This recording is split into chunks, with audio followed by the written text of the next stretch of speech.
Hello friends, good morning. Welcome back to our channel. আজকে শুরু করছি আরও একটা নতুন দিনে নতুন একটা ভিডিও।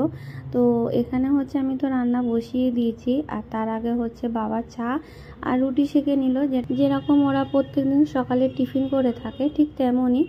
আর এখানে হচ্ছে ডিম আলু ভাজি, যেটা ওর টিফিনের জন্য। আর মা হচ্ছে ওদিকে রুটি করছে, মানে একটু পরে করবে, এখন ওরা বসাইনি। আর এখানে করছি আমি আজকে হচ্ছে চিংড়ি মাছের মালাইকারি। তবে চিংড়ি মাছটা একটু ছোট হয়ে গেছে, তবে একটু বড় হলে বেশি ভালো হতো। আর এখানে হচ্ছে আমার নারকোল বাটাও হয়ে গেছে, শুধু দুধটা একটু ছেঁকে নিলে হয়ে যাবে। আর এখানে মশলা কষা হয়ে এসছে।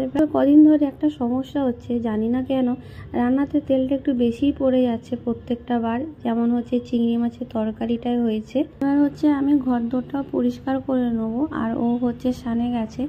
আর কালকে হচ্ছে তো অক্ষয় তৃতীয়া, কাল হচ্ছে দোকানে দোকানে পুজো হবে, যেমন আমাদের দোকানেও হবে। তবে তেমন হবে না এবারে, শুধু একটু মন্দিরে গিয়ে পুজো দিয়ে আসবো দোকানের নামে। তবে এই পুজোটা কদিন পরে করব, কারণ হচ্ছে এখন একটু সমস্যার মধ্যে আছি। তো যাই হোক, ওই সব কথা পরে বলবো। আর এখন হচ্ছে মাইক্রো ওভেন এই জায়গাটা না পরিষ্কার করতে হবে, একদমই করা হচ্ছে না। আর কদিন ঘরে ছিলাম না বলে এই জায়গাটা প্রচুর নোংরা হয়ে গেছে। আর ও না হলে আমি তো একদমই করতে পারবো না, ওটা অনেকটাই ওয়েট রয়েছে। হচ্ছে কাজে চলে গেল, আর আমি হচ্ছে এখন স্নান করে উঠলাম। এবার হচ্ছে ঠাকুর দেবো, তার সাথে হচ্ছে অনেক কাচাকুচিও করেছি, এই যে পুরো বালতি ভর্তি হাতে। তো এগুলো আগে মিলে নেবো, তারপর। রোদ তো ভালোই উঠেছে, কালকে তো ভালোই বৃষ্টি পড়েছিল বলতে গেলে। আর আমার ছাদটার যা অবস্থা হয়েছে, মানে এই কদিন যে ছিলাম না, মাঝখানে যেদিন এসেছিলাম মায়ের কাছ থেকে, সেদিন তো একটু ঝড় হয়েছিল, কয়েকটা টপ পড়ে ভেঙেও গেছে। টপটা আবার পড়ে গেছিলো কালকে। কথা বলতে বলতে হঠাৎ চোখ গেল যে এই জায়গাটা ফাঁকা, তারপর দেখি এই যে এটা ভেঙে পড়ে আছে। এটা সেদিনকেও পড়েছিল, অর্ধেক ভেঙেছে, এখন তো আরোই ভেঙে গেছে। এটা প্রত্যেক কটা টবই বলতে গেলে প্রায় ভেঙে ভেঙে গেছে।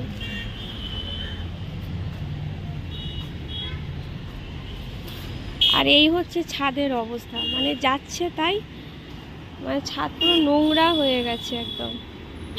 গাছগুলো মরে গেছে, এখানেও গাছ মরে গেছে, এখানে এখানে গাছ প্রায় মরা মরা। এখানে ফুল গাছটাও নষ্ট হয়ে গেছে, মানে গাছটা ভালো আছে, ফুলগুলো নষ্ট হয়ে গেছে। আর এখানে সূর্যমুখী ফুল ফুটছে সবে। আর গলাটা তো আমার এখনও ঠিক হচ্ছে না, জানি না কবে হবে। আর প্রায় 10 দিনের কাছাকাছি হতে যায়। আমার মায়েরও হচ্ছে কাল থেকে আবার গলা ধরেছে, মানে কি বলবো, সব এক একজনের হতেই আছে। তো সমস্ত জামা কাপড় মেলা হয়ে গেছে, আর এখন হচ্ছে ঠাকুরের বাসনটাও ধুয়ে নিলাম। আর এই যে গাছ থেকে এই কটা ফুলই আজকে পেয়েছি, আর আজকে বেল ফুল অনেক কটাই ফুটেছে তাও।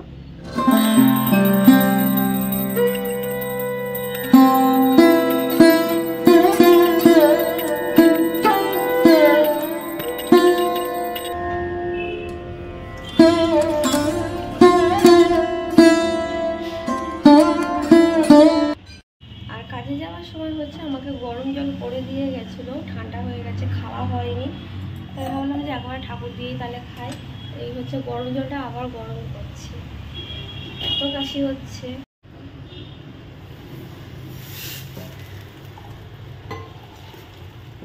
একটু বেশি গরম হয়ে গেছে। এটা হচ্ছে আদা দিয়ে করে দিয়ে গেছে।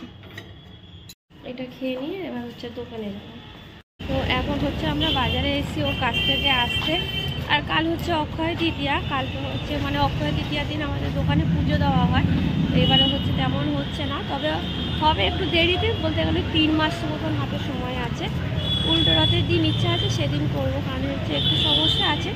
সমস্যা বলতে যেটা ওই আর্থিক দিক থেকে, একটু পুজো আচ্ছা করতে গেলেও তো একটু খরচাপাতি তো থাকে। আর তাছাড়া অনেকজনকে ডাকার ইচ্ছা আছে, এখন তারা সবাই ব্যস্তও আছে। তাই জন্য ভাবলাম যে ওরা যখন না, মানে ওই উল্টো রথের দিন হচ্ছে পুজোটা করবো।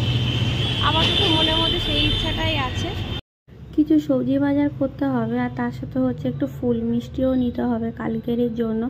তবে আজকে যতটা ভেবেছিলাম বাজারে ভিড় হবে, ঠিক ততটা ভিড় নেই, তার তুলনায় অনেকটাই বাজার ফাঁকা আছে।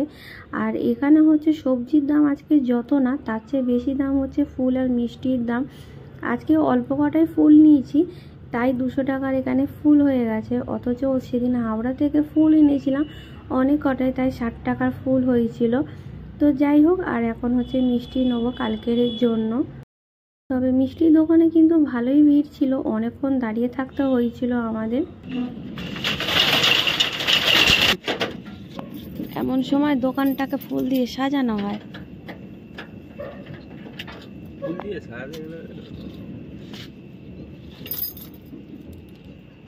মুখের রিয়াকশনটা ওরকম করলে, হ্যাঁ ফুল দিয়ে সাজানো, তারপর হচ্ছে এরকম দিনে আমি কাজেও যাই না। হ্যাঁ, কালকেও কাজে যাবে। এই যে ফ্লাক্সে হচ্ছে আমাকে আদা দিয়ে জল গরম করে দিয়েছিল। আজকে সারাদিনে এত চা খেয়েছি, সে আমি নিজেও বলতে পারবো না নিজে কত চা খেয়েছি। অল্প ভাত লাগছে, আর তুমি ডিম দিয়েছো কারণ আমি তো বললাম আমি ডিম খাবো না। কি বললে? তোমার খিদে পাচ্ছে? বাবা, ভূতের মুখে রাম রাম। কাল সকালে তাড়াতাড়ি উঠতে হবে, যার জন্য কালকের তরকারিটা আজকেই করে রেখেছি। শুধু সকালে ওর টিফিনটা আর ভাতটা বলে হয়ে যাবে। টিফিন করতে হবে না কেন? আমি তো জোগাড় করে রেখেছি টিফিনে। এ অনেক বড়। আজকে মা ওকে এই জামাটা দিয়েছে, নতুন জামা, পয়লা বৈশাখের উপলক্ষে।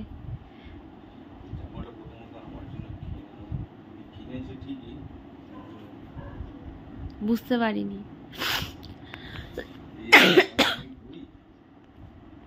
অনেক বড়।